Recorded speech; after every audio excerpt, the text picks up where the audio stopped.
In this video, I'm going to attempt to answer in Khan Academy history lesson fashion the answer to the question, why is everybody picking on Khan Academy lately? And to understand this, Khan Academy fits into a larger picture of the history of education reform, and we'll take a look at how this all fits together and give you a context for it. It starts way back in 1440 when the printing press was invented. Printing press by Gutenberg.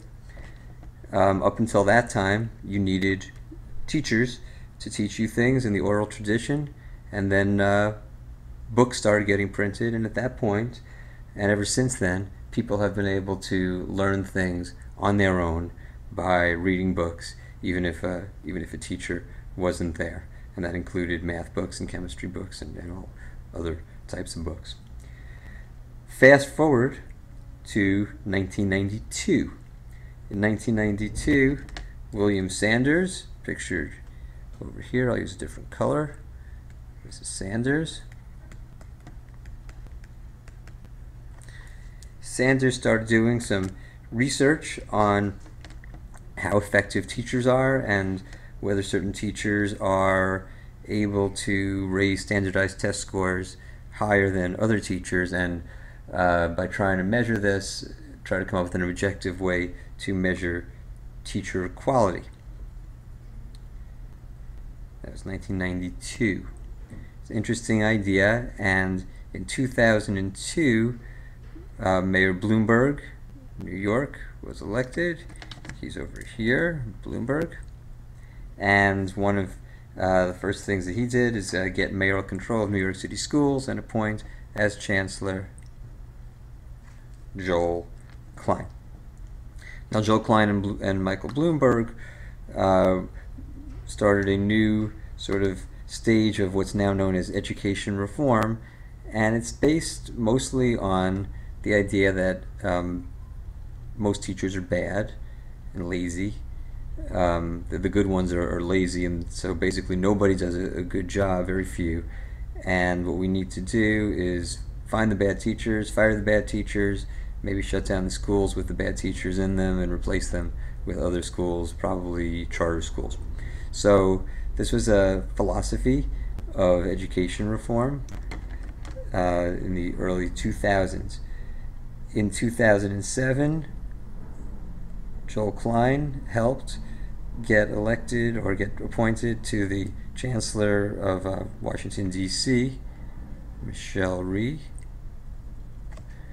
who before that was running a program called the New Teacher Project. So here you have some of the main sort of education reforms. Michelle Rhee was taught by Thomas Kane. There's Kane. Kane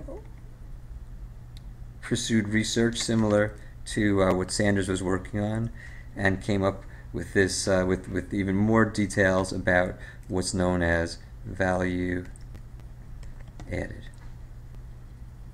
So value added is the attempt to figure out, to basically have a computer program which figures out what a class of students would get on a test if they were taught by a neutral average teacher, and then when you actually take the kids take their class, take the test, you get to compare the results of what the teacher actually got to what the mythical average teacher would have gotten, to see if the teacher's a good teacher or not. In 2000, Michelle Rhee helped to get value added to be made a big part of 50% of teacher evaluations in some cases. So this starts to get the teachers get angry / worried. It gets worse when in 2009, after Obama is elected, he appoints Arne Duncan to be Secretary of Education. Arne Duncan didn't have much education experience. He ran Chicago schools for a few years with limited success there. And Arne Duncan and Obama came up with Race to the Top. Race to the Top is a way of encouraging states to compete for money, and one of the key criteria if you're going to get this money is to utilize the value added that Kane and Sanders worked on among other people. Bill Gates enters the story. Bill Gates and his wife Melinda, I'll change colors here. Bill Gates and Melinda have a lot of money, and they like to use the money to try to help society with charitable things, and one of those big things is education. So Gates into education. And he spends a lot of money pursuing various types of reforms, the first one being small schools. That's a big school, and this is a small school. So big schools are out, small schools are in. Bloomberg and Klein like this. Try it out. Turns out it doesn't work out as well as everybody thought, and Bill Gates says, well, maybe that wasn't the best idea. Somewhere in the mid-2000s, Sal Khan begins making videos to tutor his cousins who live at a distance, and he starts putting these videos up on YouTube. Bill Gates, meanwhile, starts to pursue the idea of teacher evaluation. Again, the teachers are not working very hard. They need to be they need to be a little scared for their jobs, and up until this point, principal evaluation is very positive of teachers. So if we have this value added, this objective thing that doesn't rely on a principle, we can find out who the best and worst teachers are. I think Bill Gates wants to improve teaching, but people like Michelle Rhee and Klein want to, and Duncan, of course, want to fire the teachers. Teachers are getting angry and worried about the use of value added, which is known to be very inaccurate. In 2010, change colors here, Diane Ravitch enters the scene, someone who once was an advocate for reforms of this type, accountability and standardized tests and things like that, realizes that this is not going very well, that it's not helping as predicted, and she changes her mind famously and comes out against many of these reforms that she once supported. Bill Gates does not have love for Diane Ravitch.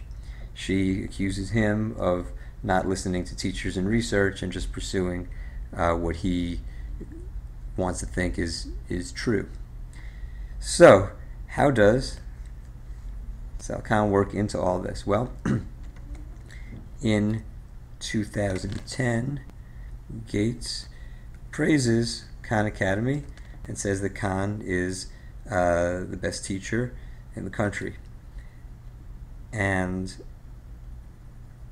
this is just one of Gates's ideas about education. Again, he had the small schools, he's the value added, he has the Khan Academy, the idea of the flipped classroom and learning at a distance, an idea that goes back all the way to the 1400s when the printing press was invented and people could teach themselves stuff out of books. Khan Academy gets a lot of money donated to it and starts to raise in popularity. Khan is voted as one of the most important people by Time magazine. In 2012, two professors came up with a video where they critique one of the Khan Academy lessons on multiplying negative and positive integers. This video gets a lot of attention and sparks a contest and sparks a debate about whether the Khan Academy videos good? And the answer is some are and some aren't, which is true of a lot of things. So the question is, why is Khan getting all this attention right now with all this critique? And the answer is, the answer really, in my opinion, is that people want to show that Gates can be wrong. That's very important to prove for a lot of people, because just because he's rich and has an interest in helping education, he can be wrong. And if he's wrong about some things, he could be wrong about other things too. Now, of course, everyone knows that every person can be wrong, but this is very significant in the education reform debate right now, because it's hard to prove Gates wrong. Most of these people show that, or try to prove that Gates is right about his ideas. You have Bloomberg and Klein with the small school initiatives. You have Michelle Rhee. You have Arne Duncan with the value added. So when Gates says that Khan is a great teacher, this is one of the first things that's really easy to prove is sort of wrong. I mean, Khan is actually a decent teacher, but he is not a great teacher, and he admits himself that most of his lessons are improvised, which is not what the great teachers do for the best lessons. So I think the way it works is that people are after Khan to show that Gates is wrong, because it's easy to show that there's problems with Khan Academy. So you show that Khan is wrong about, or that Gates is wrong about Khan, and then that helps us. It's like a domino. So here's the little domino for Khan. And if the Khan Academy, if he's wrong about that, maybe he's wrong about many of these other things he believes. Push this domino over, and it knocks over this one, this one, this one, this one, this one, this one. And pretty soon, hopefully, we knock down the big one, that value added works. Because right now, value added is kind of the golden calf of ed reform, and people are spending so much energy trying to implement it, trying to fight against it, and it's taking a lot of our attention away from some of the bigger issues that might really help things out. So, in answer to the question, why is everybody picking on Khan? It's not because Khan is a bad guy or because he's a bad teacher. It's because it's just an example of someone like Bill Gates, who doesn't know a lot about education, using his money and influence to alter or to affect education policy.